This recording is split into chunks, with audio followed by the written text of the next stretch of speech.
Circe is one of the Eternals and one of the protagonists of the new Marvel film highlighting them. But what do you really know about her? Welcome back, Nerd Squad. The Eternals are a group of heroes who were once our prehistoric human ancestors, transformed by the Celestials with cosmic energy into something beautiful, powerful, and immortal. They have lived many lives among us human folk, working to protect the human race against great threats, like their mortal enemies, the Deviants, another creation of the Celestials, but one considered to be much more sinister and hideous in nature. Though personally, I feel pretty bad for the Deviants myself. Sersi, like her fellow Eternals, has lived many lives, accomplished many feats, and has an expansive power set. Join me as we get to know her better and count down the top 10 Marvel's Eternals Sersi facts you need to know. Let's get counting. Number 10, Sersi. Sersi went by another name prior to the modern era. In the past, she was known as Sersi. Okay, so it's the same name, but spelled differently. Sersi from Marvel Comics is typically spelled S-E-R-S-I, whereas Circe, the great sorceress of legend, is spelled C-I-R-C-E. I also feel like there's another way you can pronounce that version of the name, but I can't remember it off the top of my head, I'm sorry. But if y'all got that mythological knowledge in your brains and you want to share the pronunciation with me in the comments, please do. I feel like I once knew of a different pronunciation for it, but I've since forgotten. And if you are familiar with your mythology, yes, we are talking about the same Circe who fell in love with Odysseus after running into him during the events of the Odyssey, and held him and his men hostage on her island when they became stranded there. Circe turned his men to pigs, but left Odysseus alone as she fell in love with him. She kept him with her for a year, but eventually decided to let him resume his journey. Number 9, first appearance. At least I'm pretty sure this is Circe's first ever appearance, but it actually happened prior to the character being properly created and introduced in the Eternals issue number 1, which would be like her other first appearance. This is because we would later come to know that Circe went by another name during her immortal life. As we discussed in our last point, that name was Circe, same name but just spelled differently. Well, in this form, she's the one responsible in mythos for closing Pandora's box, after it was opened and released great evils on the world. And by evils, I really mean kind of cute looking imps drawn by Jack Kirby. Possibly these could be deviants, I don't know. This bit of her backstory as Circe, the great sorceress, was revealed before we'd actually know of her true identity in a flashback from Strange Tales issue 109, which came out in 1963. And I believe Eternals issue number 1 wouldn't happen until 1976. So it'd be only after we learned of that history, we'd be like, oh, that would have been Circe then. Pretty neat. I like retcons like that, because I think retcons like that are just fun. Those are fun. Number 8, Black Knight. While Circe is presented in the Eternals film as being the true love of Icarus, in the comics there is another hero that she is well known for being connected to romantically. I don't know what this is. This is romance, apparently. Circe ends up in love with the Black Knight, Dane Whitman, also slated to appear in the film, played by Kit Harington, who is known for his role as Jon Snow in HBO's Game of Thrones.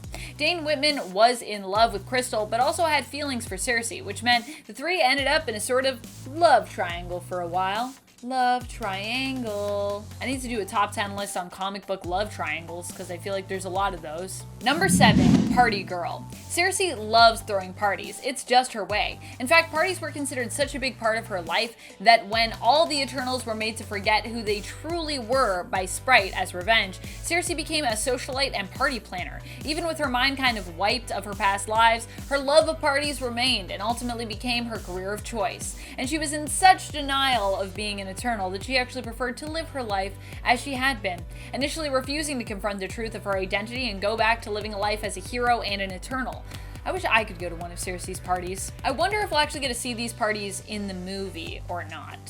I'm pretty excited to see if Gemma Chan's gonna be like partying it up as Circe, because that would be pretty cool. There's gotta at least be like one rager that she throws in the movie. Please, let it happen. Number 6, Avengers. Circe could also be the link we've been looking for in the Eternals film to connect it to more of the rest of the MCU. In the comics, Circe is a friend of the Avengers and even ends up helping the team from time to time. How did this happen? Well, she actually ended up randomly befriending She-Hulk at a bakery and came to know the rest of the team through the Wasp and Eros, who attempted to crash one of her famous parties. Circe would end up aiding Captain America on a few adventures and team up with the Avengers for a time. In fact, this is where she met Dane Whitman Batman and fell in love with him. And friends, if you are loving this list and you need more Eternals lists so you can brush up on your knowledge and get ready for the movie, be sure to let us know by giving this video a thumbs up. Also, let us know, what more you want to learn from Eternals.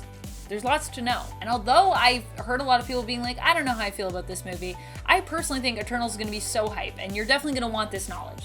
Trust me. I think you're going to want it. Now, if the movie's bad, everyone's going to come back to me and be like, Amanda, you said this. You said it was going to be good. You promised. I hope it's good. I really want it to be good. Number 5, Down with the Sickness. I'm not going to sing it, but it's playing in my head. The Eternals began to get concerned for Circe's well-being when she adopted a more aggressive attitude, method, and persona, even going so far as to kill villains that opposed her. That's not what heroes do. The Eternals believed she was suffering from a mental illness referred to as the Mad Weary. The Eternals were susceptible to it due to their long lifespans. Despite being physically immortal, mentally it was possible for them to lose their minds due to just living so long, which honestly sounds like it would very much be a real thing if you lived forever. Number 4, Soulmate. Dane Whitman would not just end up as Cersei's lover of his own free will, but would also kind of be forcibly tied to her by the Eternals through a soul-uniting process. Basically, Circe imprinted on the Black Knight, making him her Gan-Josen, her soulmate. Or her Gan-Yosen? I like to say Gan-Josen because it kind of sounds like chosen. From then on, their souls would be forever linked together. This was done because the Eternals believed it would help to calm and soothe Circe. Hopefully, it would cure the Mad Weary, which they believed she was suffering from. The controversial part of this was that although Dane was attracted to Circe, he was also in love with Crystal, and overall he didn't really get much of a say in this matter. I mean, I don't think he was really against the idea, but it was definitely more of like a commitment than I think he was prepared for. I feel like he kind of did it because he was like, well, I guess I have to. All right. Number 3, Proctor. Cersei's relationship with the Black Knight was made even more complicated by the existence of Proctor, an evil and ruthless version of Dane from an alternate reality. This version of Dane Whitman had been spurned and rejected by his own Circe, and so with a broken heart, he did what anyone would do, any normal person, traverse the multiverse so that he might kill every single version of her that had ever existed. I mean, this seems like a huge overreaction, right? Proctor could have just watched some sad romantic movies, cried a little, got a little plant to care for, focused on loving himself more, and when he was ready, just put himself out there again. But no, this is comics, so kill all versions of Circe across the multiverse it is. Because of how relentless he was, Circe of Earth 616 would eventually be forced to kill Proctor using his own sword, the Ebony Blade. Number 2, Death and Rebirth. Circe more recently died in the comics alongside her fellow Eternals. They discovered the truth of their purpose on Earth, which was much more sinister than they'd been led to believe, having dedicated their lives to a cause which they thought was noble, only to learn their belief in what was motivating them was actually false. Driven mad by this revelation, Circe and the other Eternals began to take their own lives / kill one another. Eternals, it turns out, are only immortal to a point. However, they are still eternal, as even after this death, they would be resurrected. Circe not only returned, but was also back to 100% mental and physical health. You can see her alongside her fellow Eternals in their newest series from 2021. Number 1, Matter Manipulation. As was implied much earlier on in this list when we talked about the story of Circe and Odysseus, Circe is an extremely powerful being, especially as she can transmute matter, organic and inorganic, I believe, meaning that she can even turn humans or other beings into different creatures. She can use her transmutation power to heal, and at one point actually used these powers to turn herself into Makari after she had failed to protect him and he seemingly died. And if you don't know, Makari's another Eternal. So that's pretty important. She not only transmuted her body, but with some help also managed to replace her consciousness, her essence with his own. She literally became Makari. It's pretty crazy. I think that's a pretty crazy power. I don't know. What are some of your favorite facts about Circe? Do you think that she is one of the most powerful characters in the Eternals? Are you excited for her to be one of the main characters in the MCU Eternals film? Let us know in the comments below.